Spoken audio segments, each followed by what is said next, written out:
Station, this is Houston. Are you ready for the event? Houston, station is ready for the event. Alamo Heights High School, this is Mission Control. Please call station for a voice check.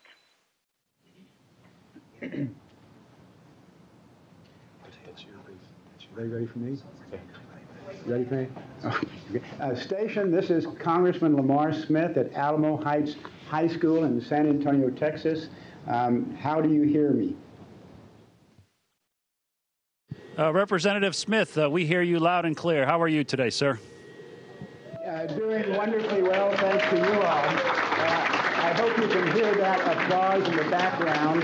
130 students are looking forward to hearing what you have to say. Thank you for taking the time to be with us. I just was saying you are the heroes of the day, so thank you for sharing your time and your expertise. And at this point, I'm going to turn it over to Mr. Lang, who is their teacher, and then we'll get to the questions. But thanks again for everything.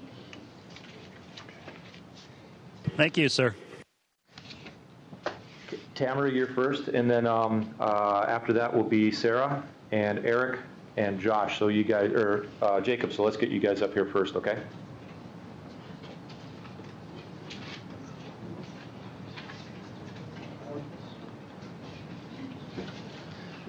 You might as well go first. Go ahead. Just go first. Yeah. Hi, first question.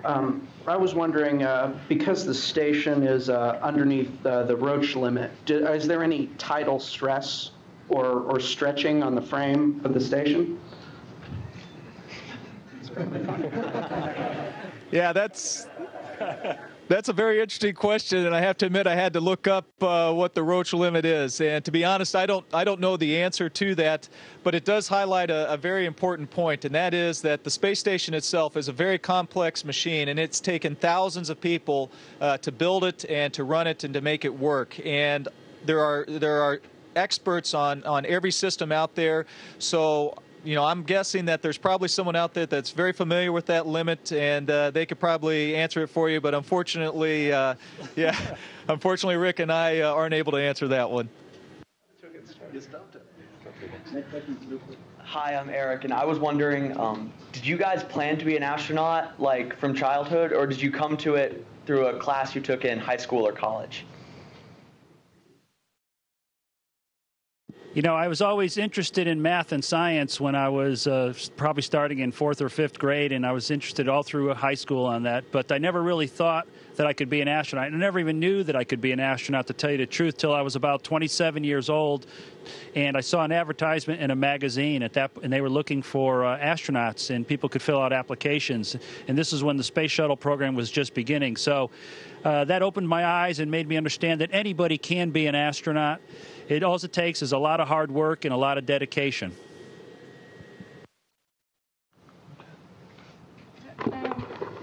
I'm Tamara, and I was wondering if your height has changed since you've been on the ISS. So, yeah, you can see Rick growing right now as we speak. Yeah, you know, we do end up growing because when you get into the microgravity environment, you offload your spine, and so there is a little bit of growth. But that we try and actually minimize that through exercise and things like that. So we're constantly loading up our body as well. And so in reality, my stature has only probably changed about 3%. So not as much as I was hoping. I was hoping to hit 6 feet, but I don't think I've got there. I'm Sarah, and I was wondering how you prevent the loss of bone density since you're not putting weight on your legs. Hi, Sarah. Yeah, that's a good question. Like Mike said, we exercise quite a bit. So the types of exercise we have is we run on a treadmill.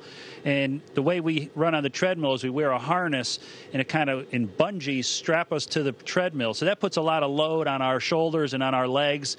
And that helps with what you're talking about. It puts load on our muscles and on our bones. And then we also lift a lot of weights. We have a pneumatic system that allows us to, it's basically a resistive exercise device, if you will. And that also, it's basically squats and deadlifts and bench pressing and things like that. And again, that puts load on our muscles, which helps our bone density. And of course, a good diet and this constant exercise 2 hours every day helps to minimize the loss of bone density while we're up here. Hi, I'm Zoe, and I have a question for Rick. Has being able to view the world from the ISS changed your perspective on world politics or affairs or anything? Hey, Zoe, yeah, that's a good question. I don't really pay too much attention to world politics, but I do obviously read the news, and I understand all the problems that are going on in the world today. And it does change your view being up here a little bit, because you look at the world so much differently. The world is an incredibly beautiful place, but it's also, it seems like a much smaller place. As we go through training over the 3 years, we visit a lot of different countries. I spent a lot of time in Russia, in Japan, in Germany, even some time in Canada, and of course, lots of time in Houston, in my home city. So the world becomes a much smaller place when you go through this experience, and you get more familiar with the different locations, and things don't seem as foreign anymore to you. So, yeah, you do change a little bit, and you start to think that maybe it would be better if people just got along, of course.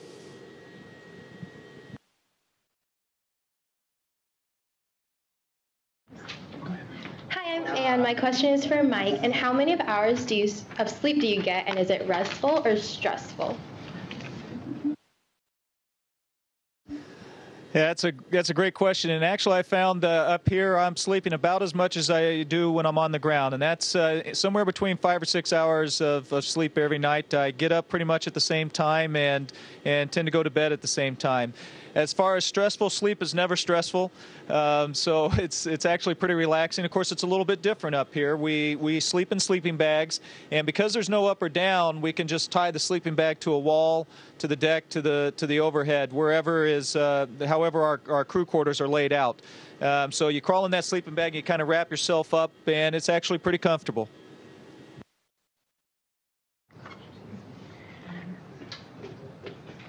Hi, I'm Ayin. My question is for Rick. How is the space food, and have there ever been any attempts to grow food on board?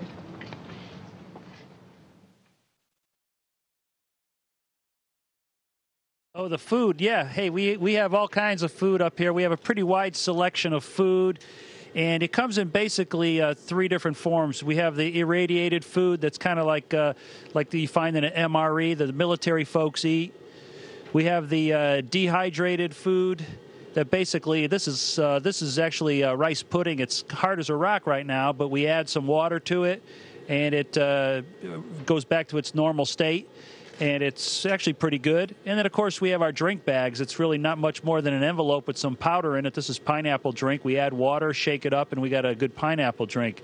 As far as growing food, Mike is making an attempt to grow. I think this is a pumpkin seed that he brought up, and this is kind of his hobby. He grows these little seedlings, and they're trying to get them as big as he can. But it's going to be a while before we actually get fruit out of them, I think.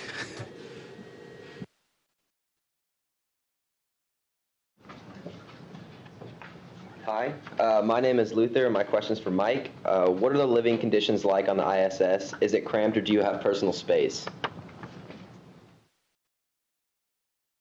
Yeah, actually, the International Space Station is quite large. It's probably about the size of the inside of a Boeing 747, or I've heard it described as a 5-bedroom house. So there's quite a bit of space in it. We do have a little bit of private space. We each have a crew quarter where we sleep, and where we are able to, we have our own computers in there so we can communicate with our families and friends from that location. And it's about the size of a small broom closet, or for anyone that is familiar with a phone booth, that's about the size of it. So you do have a small bit of private space, but overall, you don't really notice it. It's big enough that as we're working throughout the day, we can go hours without seeing each other as you're working in one module and your crewmates are working in a different one. So it's pretty comfortable.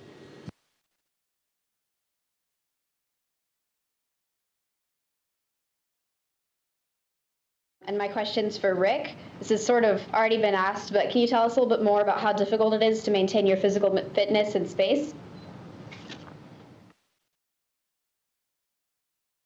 Yeah, it's actually it is difficult in that it's very time consuming. Again, like I said, we spend about 2.5 hours a day working out. A little more than an hour, almost an hour and a half lifting weights or on a resistive exercise device. And then I kind of alternate. Some days I'll run a treadmill, and then some days I'll exercise on a stationary bicycle that we have here, and that's usually probably about 40 minutes or so. So it's the biggest problem is that it's time consuming. And it takes up a lot of time for the crew member. It takes time away from science and research. So some of the things we're trying to do is figure out more efficient ways for the crew member to exercise or try to minimize how much exercise the crew member needs and, of course, still stay healthy so that he could have more time to do science and research.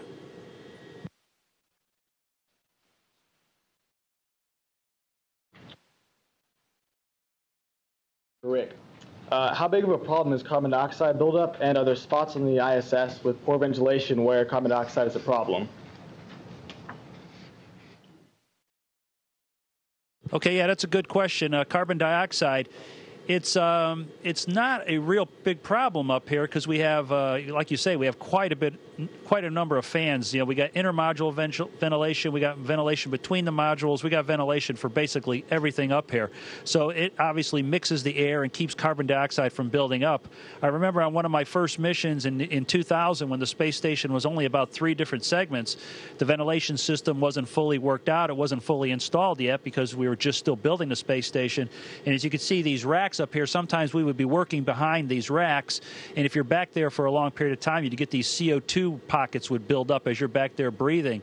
And, you know, the symptom is you end up with a headache. So it's usually nothing worse than you just end up with a headache, and you kind of wonder, why do I have a headache? Well, because CO2 built up where you are. But that's not really much of a problem. Since I've been up here the past 3 months now, I've had very few CO2 symptoms. So I think it's a problem that we've solved.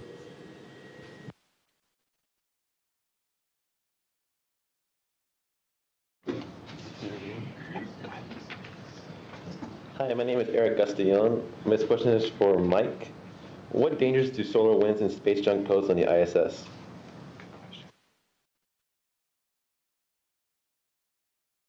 I'm sorry, can you repeat the question? I didn't quite catch it. This question is for Mike. What dangers do solar winds and space junk pose on the ISS? Okay, yeah, that's a great question, and primarily the space junk is what causes the most danger for us. In fact, the Air Force actually tracks all of these objects in space, thousands of objects in space, and they predict where those objects are going to be in their orbits, and then they're also looking at where the space station is in its orbit. And if it looks like any of those are going to meet, then they'll get in touch with NASA, and if it looks likely that that's going to happen, then we might actually move the station. And so that means changing its orbit a little bit, boosting it up. And if there's not enough time to do that, however, then we might actually have to go down to our Soyuz vehicle, which is what we would use to come home in, just in case there was any kind of a strike like that and we needed to get away, we would be ready to do so.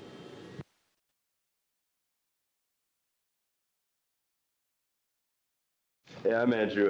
This question's for Mike. Do you have any recreational time, and if so, what do you do for fun? Yeah, so you saw some of the things I like to do during our free time, and we do have some free time. Our days are pretty full. We get a few hours each night, and then typically on the weekends we'll have a little bit of extra time there for recreational. So, you know, I've been playing around with trying to get some seeds to grow. That's been pretty tough, but one of the things that's the most fun is just floating. I mean, it's a fantastic experience. I love doing it. I love doing it as I work. So you never get tired of that. Looking out the window and taking pictures of the Earth is a bunch of fun as well. And then we do a lot of the same things that you guys do. Occasionally we watch movies. I like to read books, so every night before I go to bed, I'm typically reading a book as well. And then we spend a lot of time as well calling friends and family.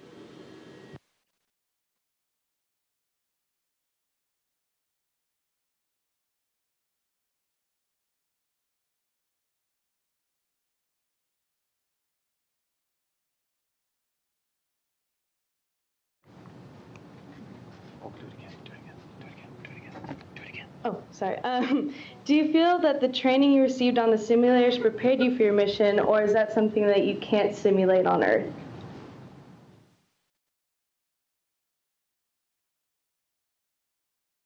Oh yeah, the training prepares us very well. Like I said before, the training, we trained, I think, about 2.5 to 3 years for this mission, and it was quite extensive. And we trained a lot, spent a lot of time in Russia, Japan, Germany, and Canada, because it is an international partnership, and we train each other on each other's astronauts in the various facilities. The training is often the training is kind of just-in-case training. Just in case we have a malfunction of some kind, we have to be prepared to react to that malfunction and try to get the space station back to its normal configuration. That's a lot of our training, and it prepares us very well. Actually, I'd just like to add, though, that one thing the simulator can't give for you, though, is if you have a rack up here that you need to work on, when we're down on the Earth, we can't do this. Well, you can, but it's just a lot harder. Hi. Thank you. My name is Jordan Supase, and I have a question for Mike. What's the most difficult part of living in space?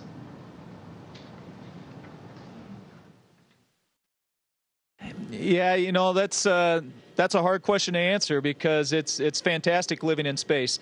Probably the hardest part is being away from your family.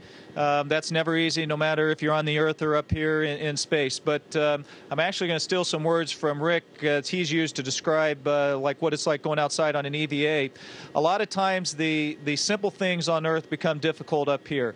The little things like just eating your food. You saw how we have to eat up here out of little packets, and so when you're just eating your food and you spill something, it ends up just going everywhere because it's flowing, and it doesn't just fall down to the ground. So a lot of those little things become a little bit more, or easy things become more difficult up in space, and sometimes, as Rick says too, the impossible things become pretty easy. So these racks that weigh hundreds of pounds that we would never be able to move on our own down on Earth, we're able to do up here in space quite easily. So it's absolutely fantastic up here, and really there's not too much that's extremely difficult. Hi, my name is Nicole, and this question is for Rick. Could you describe the experience of takeoff and re-entry?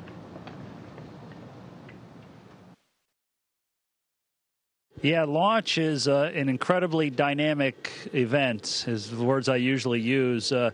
You're sitting on the launch pad, everything is usually very quiet, and then at launch, it's basically, it's kind of like accelerating very quickly in an amusement park ride or a car, I guess, if you will. And it's also a lot of vibrations, a lot of noise, and I flew both on the space shuttle now and on the Soyuz rocket, and one of the things, the space shuttle jumps off the launch pad a lot quicker, but the Soyuz rocket is very dynamic during staging, in that when one stage burns out, you kind of get thrown forward in your seat, and then when the next stage lights, you get thrown back in your seat, and then again the vibrations pick up. So it's a very dynamic time. There's on the Soyuz vehicle, there's not very good windows to look out, but on the space shuttle, it was a great view as we used to fly up the East Coast. So I used to be able to look out the window and see basically the whole East Coast, so it was a fantastic view. And the entry on the shuttle, I only have that experience at this point, was not much different than flying in an airplane, because you're more in an airplane configuration. And it was kind of interesting because you would start out weightless, and then the lower and lower you got, or slower and slower you got, the gravity would kind of slowly pull you into your seat, so you just felt heavier and heavier and heavier until you landed, and then you felt very, very heavy because you're in a 1 gravity or 1G field for the first time in several weeks.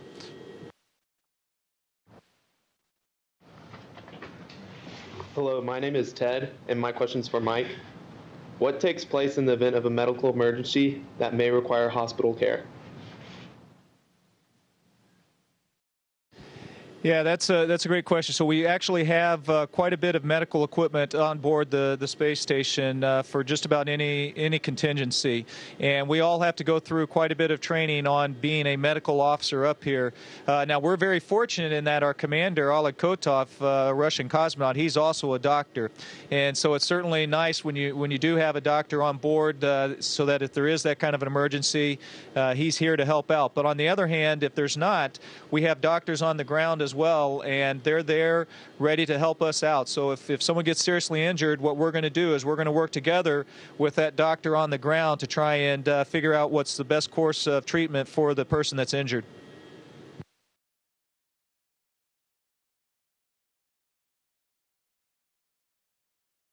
We've come to the end of our questions and the end of our wonderful program with Rick and Mike. First of all, let's give them a really rousing round of applause.